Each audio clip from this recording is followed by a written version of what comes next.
this video on graphing quadratic functions in Vertex Form. By the end of this video, you should be able to identify the vertex and axis of symmetry just from the equation of a vertex form equation and sketch the graph and identify the characteristics of a quadratic equation. So at the top of our notes here, we have y equals plus or minus a times x minus h squared plus k. This is the vertex form of the quadratic equation. And the reason it's called the vertex form is it's easy to identify the vertex by only looking at the equation. You don't have to graph it to see it or do some calculations. So when we're looking at this, our h and k is the vertex. So h and k is our vertex, and our axis of symmetry will be whatever the h value is. Now, because this is this negative sign in the equation, that means when we write our x value of our vertex and take it out, it's going to change signs. So let's look at an example so we can kind of understand what I'm saying here. So let's look at number one. This, if we follow the equation, it's x minus, and then it says minus h. Well, to have that plus sign there, that means this was actually -9 that was plugged in. And so we have negative, negative, and that's where that plus comes from right here. So my vertex here is -9, -2, and my axis of symmetry will be x equals -9. So we don't have to do this each time. I'm just showing you this is a plus sign, but what it's really saying is we had minus a negative number. So your sign when you pull the x value out is going to be opposite every time. Let's try it again. This is a -7, so when I pull it out, it's really a positive 7. So 7, 2 is my vertex, and my axis of symmetry will be at x equals 7. Okay?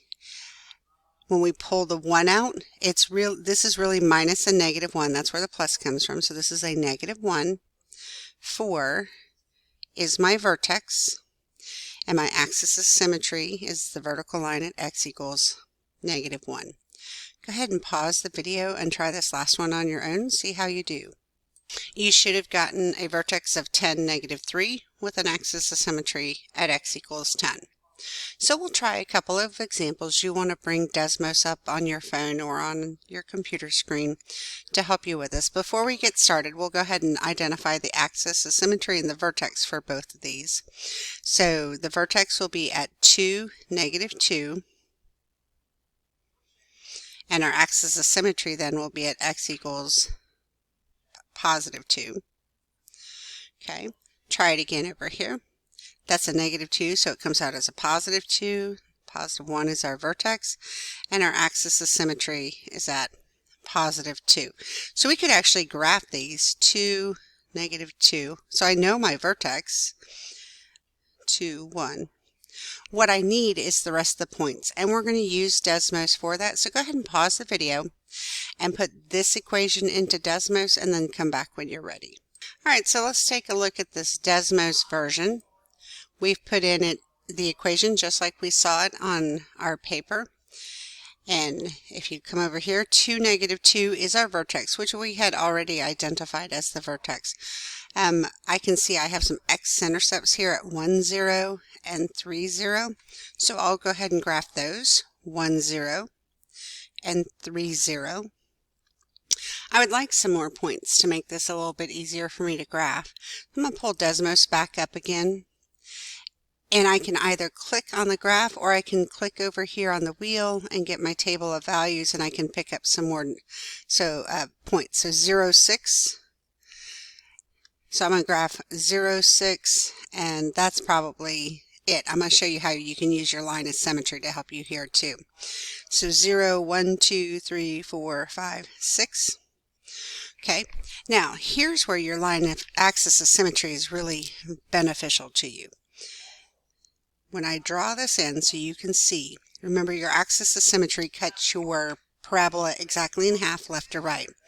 So the vertex is on the axis of symmetry. And then we have these x-intercepts. You see how this x-intercept is one to the left of the axis of symmetry? The other one is one to the right. This point is 2 to the left of the axis of symmetry, so its corresponding point will be 2 to the right. Because you got to kind of think about, what if I folded this graph in half on that line? Those points would match up. So you can use the axis of symmetry to benefit you. That's probably enough points for us to graph it. I'm going to make sure the bottom of my graph is rounded because it is a parabola. All right. So now we can go in and answer the rest of these questions. For our domain, this is a non-real world problem. The graph is never going to stop going left. It's never going to stop going right. So its domain is all real numbers. The range, remember, the entire graph is above the vertex. So here's our vertex. The entire graph is above it. So we're going to say the y values of the graph are greater than or equal to, and then we need the y value of that vertex, which is -2. So there's our range. For our x-intercepts, we graphed those. We know they were 1, 0, and 3, 0. Got to name both of them. This has 2 real solutions. And our y-intercept, remember, our y-intercept is always where x is 0. So even if we haven't graphed it, we could have gone and looked in the table of values and gotten it. So our y-intercept was at 0, 6. All right, let's try this again. I want you to go ahead and input this equation into Desmos. See how much of this you can get. Make sure you graph your parabola. See what answers you can get all on your own, and then restart the video and see how you did. All right, for our graph, we knew it was going to open down because of the negative sign out front. So here is our graph opening down. Our vertex was at 2, 1, which we got just by looking at the equation. Our domain, this is a non-real world problem again. Never stops going left, never stops going right, making our domain all real numbers.